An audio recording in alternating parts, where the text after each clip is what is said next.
यानंतर एक पुढची मोठी बातमी पाहूया। सूत्रांकडून माहिती मिळते आहे महायुतीचं जागा वाटप अंतिम टप्प्यात आहे। दोन्ही ठाकरे बंधूंच्या युतीची घोषणा कधीही केली जाते याची महायुतीला प्रतीक्षा आहे। ठाकरे बंधूंच्या युतीची आणि जागा वाटप जाहीर झाल्यानंतर महायुतीकडून जागा वाटप केलं जाणार आहे।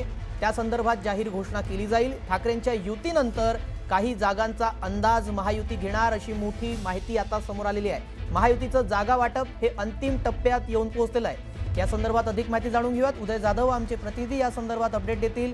उदय, काय अपडेट आहे?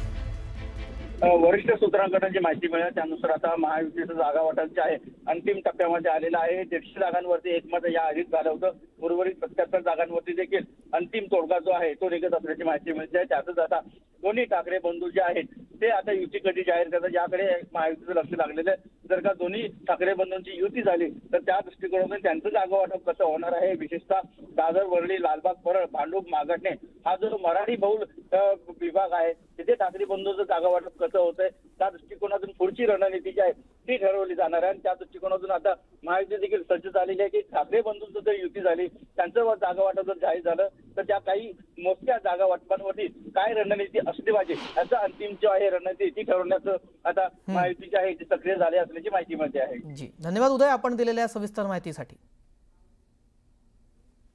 या एकंदरीत घडामोडीमुळे महायुती हे सावध भूमिका घेताना दिसत आहे। ठाकरे बंधू यांची युती कधी घोषित होते आणि त्यांचं जागा वाटप कशा प्रकारे होतं त्यानुसार महायुती आपल्या जागा वाटपामध्ये काही बदल करू शकते असंही कळतंय, कारण महायुतीचं जागा वाटप हे अंतिम टप्प्यात येऊन पोहोचलंय। दरम्यान मुंबई पालिकेसाठी काँग्रेसनं स्वबळावर लढण्याचा निर्णय घेतलेला आहे। भाजप, दोन्ही शिवसेना तसेच मनसेच्या विरोधामध्ये काँग्रेस लढणार असल्याची घोषणा काँग्रेसचे प्रभारी रमेश चेन्नीथला यांनी केली आहे। मुंबईचा पाहिजे तसा विकास झाला नसल्याचं त्यांनी म्हटलं आणि काँग्रेसला एक संधी देण्याची मागणी केली आहे। मुंबई पालिकेसाठी जे सेक्युलर विचारांचे असतील त्यांच्यासोबत आघाडी करणार असल्याचंही त्यांनी म्हटलंय। विवाद नको विकास हवा हा नारा घेऊन काँग्रेस मुंबई महानगरपालिका निवडणुकीला सामोर जाणार असल्याचं दिसतंय।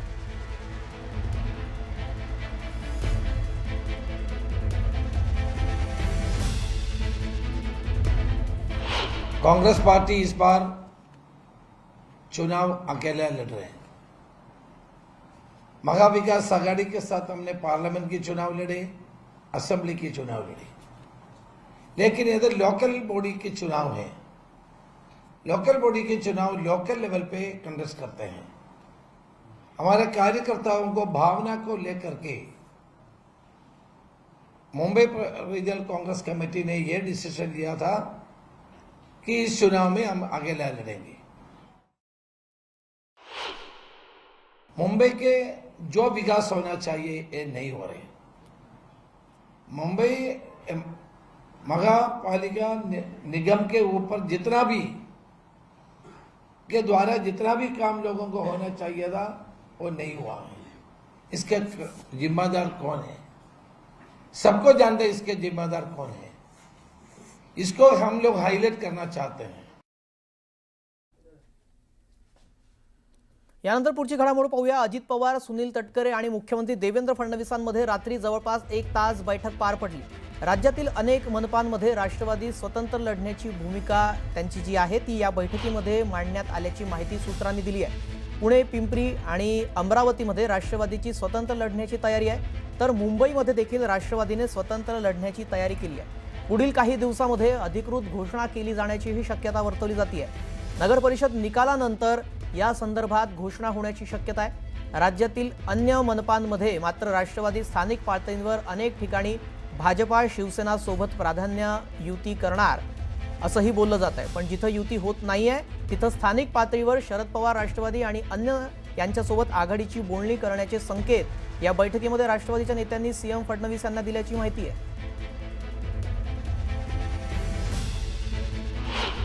अजितदादांना त्यांच्या पक्षाचे अधिकार आहेत आणि त्यामुळे त्यांचा निर्णय माननीय सुनील तटकरेजी, प्रफुल्ल पटेलजी आणि अजितदादा घेतील। मला वाटतं की महायुती आम्ही करतोच आहे, पण ज्या ठिकाणी खूप जास्त कार्यकर्ते आहेत सर्वपक्षी मिळून, त्यामुळे तेवढ्या सीटमध्ये ते पूर्ण होऊ शकत नाही, लढू शकत नाही। अशावेळी मात्र वेगवेगळा लढण्याचा काही ठिकाणी राष्ट्रवादी, काही ठिकाणी आम्ही तर महायुतीत लढतो आहे, शिवसेना भाजपा। पण ज्या ठिकाणी खूप जास्त संख्या होते आहे त्या ठिकाणी मात्र मित्र मैत्रीपूर्ण लढत होईल आणि त्यामुळं ज्या ठिकाणी मैत्रीपूर्ण लढत होईल त्या ठिकाणी मात्र आम्ही कुठलेही मनभेद होणार नाही, असं कुठलंही वक्तव्य आणि निवडणुकीमध्ये असं कुठलंही कार्य आमच्याकडनं होणार नाही. पहिल्या टप्प्यामध्ये शिवसेना भाजपा आम्ही त्या ठिकाणी एकत्रितपणे आमचे कोर कमिटीचे मेंबर प्रत्येक महानगरपालिकेला बसतायत, चर्चा करतायत. ज्या ठिकाणी खूप जास्त कमी सीट आहे आणि जास्त कार्यकर्ते आहेत त्या ठिकाणी मात्र थोडा किवास आहे. आता काही ठिकाणी अजितदादांना वेगळं, काही ठिकाणी सोबत असं लढावं लागणार आहे. शेवटी निर्णय अजितदादा करणार आहे, त्यामुळं त्यांच्या पक्षामध्ये मी काही बोलणं योग्य नाही.